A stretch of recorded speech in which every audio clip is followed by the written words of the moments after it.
हर हर महादेव दोस्तों आपका अपने चैनल फुल एंड फन में बहुत बहुत स्वागत है। भगवान भोलेनाथ की कृपा आपके और आपके समस्त परिवार पर सदैव बनी रहे। दोस्तों, बहुत से लोग हनुमान चालीसा का पाठ करते हैं हनुमान जी की कृपा पाने के लिए, जीवन में सफलता प्राप्त करने के लिए, शिक्षा में सफलता प्राप्त करने के लिए, कर्ज से मुक्ति के लिए, धन प्राप्ति के लिए, समस्त प्रकार की कामनाओं को पूर्ण करने के लिए हनुमान जी की पूजा आराधना की जाती है। और हनुमान जी की कृपा जिस व्यक्ति पर हो जाती है उसका बड़े से बड़ा संकट भी टल जाता है। उसके जीवन की कोई भी कामना हो हनुमान जी की कृपा से अवश्य पूर्ण होती है। तो हनुमान जी की कृपा पाने के लिए हनुमान चालीसा का पाठ सबसे सरल और सबसे श्रेष्ठ है। बहुत शीघ्र ही प्रसन्न हो जाते हैं हनुमान जी अगर आप हनुमान चालीसा का पाठ नियमित रूप से करते हैं। दोस्तों, बहुत से लोग हनुमान चालीसा का पाठ प्रतिदिन करते हैं और कुछ लोग सिर्फ मंगलवार को ही करते हैं या शनिवार को करते हैं, और कुछ लोग निष्काम भाव से प्रतिदिन नियम बना रखे हैं कि हनुमान चालीसा का पाठ हमें करना है।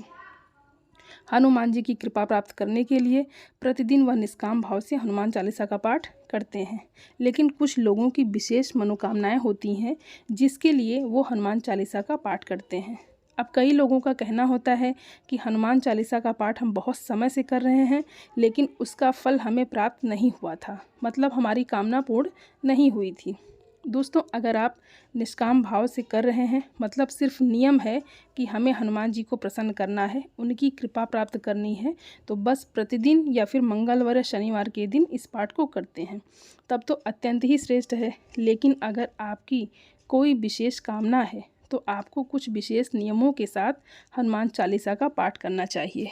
निश्चित ही हनुमान चालीसा इतनी अधिक शक्तिशाली है कि अगर आप इस पाठ को नियम पूर्वक करते हैं, कुछ विशेष विधि से करते हैं, तो निश्चित ही आपकी जो कामना होती है वो पूर्ण होती है। तो आज की वीडियो में मैं आपसे बात करने वाली हूँ कि इस प्रकार से अपनी कामना के लिए हमें हनुमान चालीसा का पाठ करना चाहिए। किसी भी प्रकार की आपकी कामना हो, इस विधि से अगर आप हनुमान चालीसा का पाठ करेंगे, इन नियमों का पालन करेंगे, तो निश्चित ही मात्र 11 दिन में आपकी मनोकामना पूर्ण होती है। और देखिए, कोई भी मनोकामना हो सकती है, जैसे आपको अपना घर चाहिए, कर्ज से मुक्ति चाहिए, संकटों से घिरे हुए हैं, शत्रुओं से घिरे हुए हैं, नौकरी में सफलता नहीं मिल रही है, नौकरी मिल नहीं रही है, फिर आप सरकारी नौकरी के लिए तैयारी कर रहे हैं, सफलता उसमें नहीं मिल रही है, परीक्षा में सफलता नहीं मिल रही है, तो किसी भी प्रकार की आपकी कामना हो सकती है।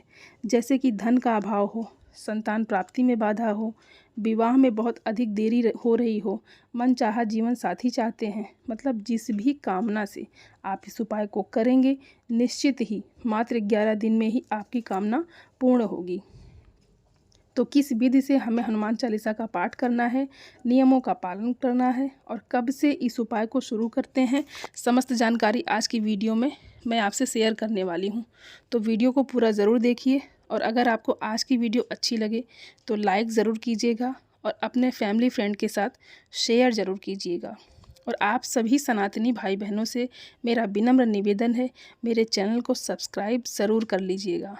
और आइए अब बात करते हैं कि हनुमान चालीसा का पाठ हमें कब से शुरू करना चाहिए। तो दोस्तों, हनुमान चालीसा का पाठ आप मंगलवार से शुरू कर सकते हैं या चाहें तो आप शनिवार से भी शुरू कर सकते हैं।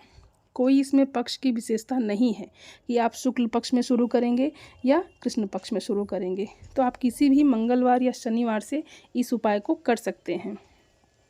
और इस उपाय को शुरू करने से पहले आपको कुछ विशेष बातों का ध्यान रखना चाहिए, जैसे कि एक समय निश्चित होना चाहिए, सुबह या शाम किसी भी समय, जो समय आपके लिए अनुकूल हो उस समय इस पाठ को कर सकते हैं।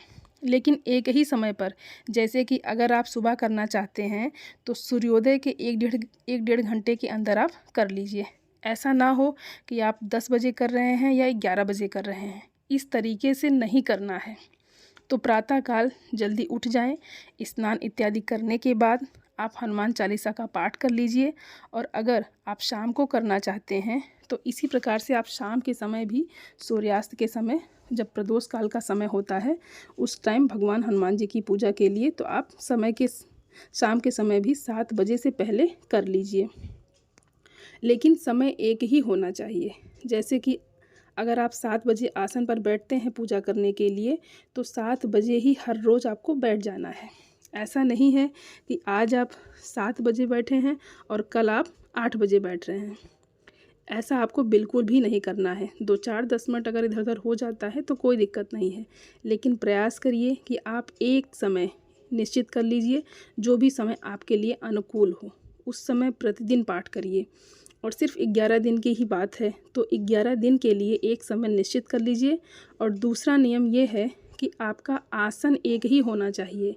जैसे कि आपके घर में कई आसन होते हैं, तो कभी आप किसी आसन पर बैठ जाते हैं, तो कभी कोई दूसरा उसी आसन पर बैठकर पूजा कर रहा होता है। तो आपको ऐसा नहीं करना है। एक आसन निश्चित कर लीजिए। आप जिस आसन पर बैठकर पूजा करेंगे, कोई दूसरा उस आसन पर बैठकर पूजा ना करे। वैसे ये हमेशा ही होना चाहिए कि प्रति व्यक्ति जो भी पूजा कर रहा होता है, उसका आसन अपना अलग होना चाहिए, क्योंकि आसन की सिद्धि बहुत महत्वपूर्ण होती है। तो अपना एक आसन निश्चित कर लीजिए। इस आसन पर बैठकर आपको पूजा करना है। लाल रंग का आसन होना चाहिए। हनुमान जी की पूजा में एक स्थान होना चाहिए। जैसे कि आप अगर घर के मंदिर में पूजा कर रहे हैं, तो प्रतिदिन एक ही स्थान पर बैठकर आपको पूजा करना है। और इस पाठ को करते समय आप प्रतिदिन लाल रंग के वस्त्र को धारण करें, तो अत्यंत श्रेष्ठ होगा। लाल रंग के वस्त्र अगर आप प्रतिदिन धारण नहीं कर पाते हैं, आपके पास नहीं है, तो ऐसे में आप हल्के रंग के वस्त्र धारण करें।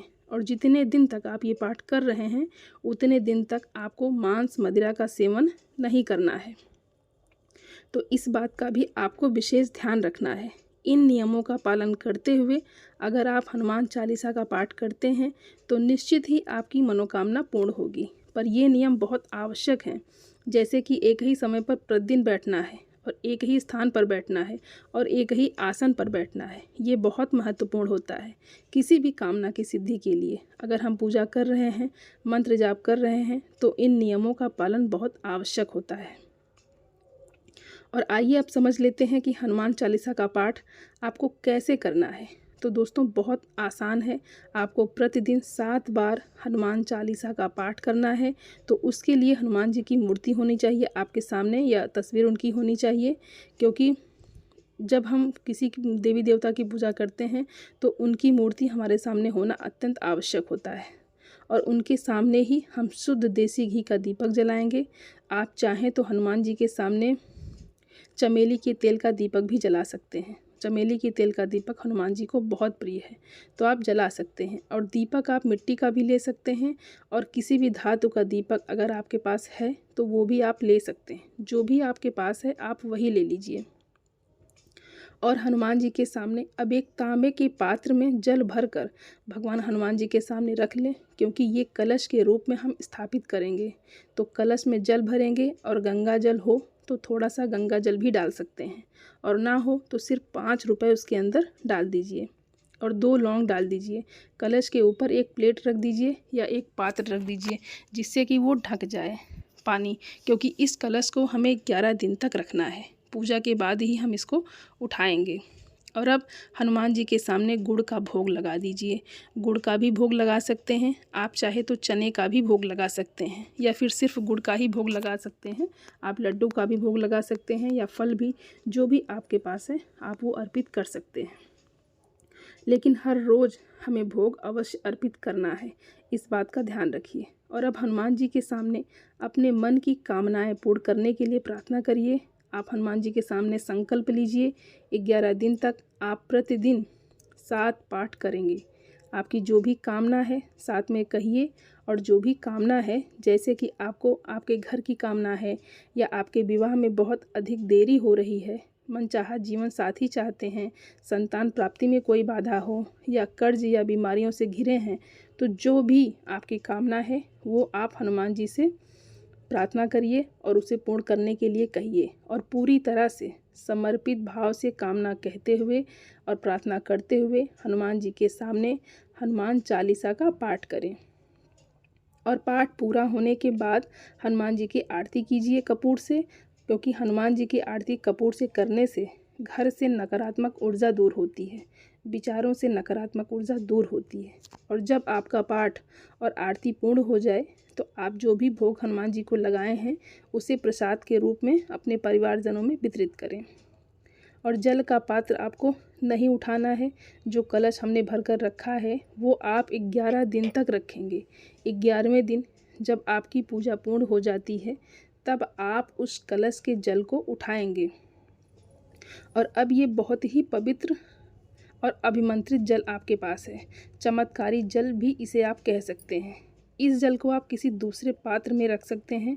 जैसे कभी भी किसी ज़रूरी काम से आप जा रहे हैं और ये जल आप पी कर जाते हैं तो आपका काम बहुत ही शीघ्र होता है।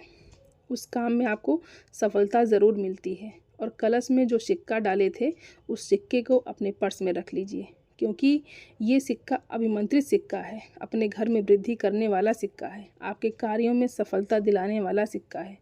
तो उसे अपने पर्स में या अपने धन रखने के स्थान पर हमेशा रखें। और जो लौंग आपने डाली थी वो लौंग भी निकाल कर अपने पर्स में रख लीजिए या अपने पास रखिए। इससे आपको आपके कार्यों में सफलता मिलेगी।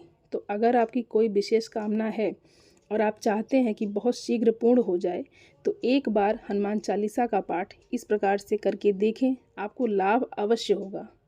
दोस्तों, ये जानकारी आपको अच्छी लगी हो तो वीडियो को लाइक और चैनल को सब्सक्राइब ज़रूर कर लीजिएगा। जो लोग चैनल पर पहली बार आए हैं, आप सभी को हर हर महादेव। धन्यवाद दोस्तों।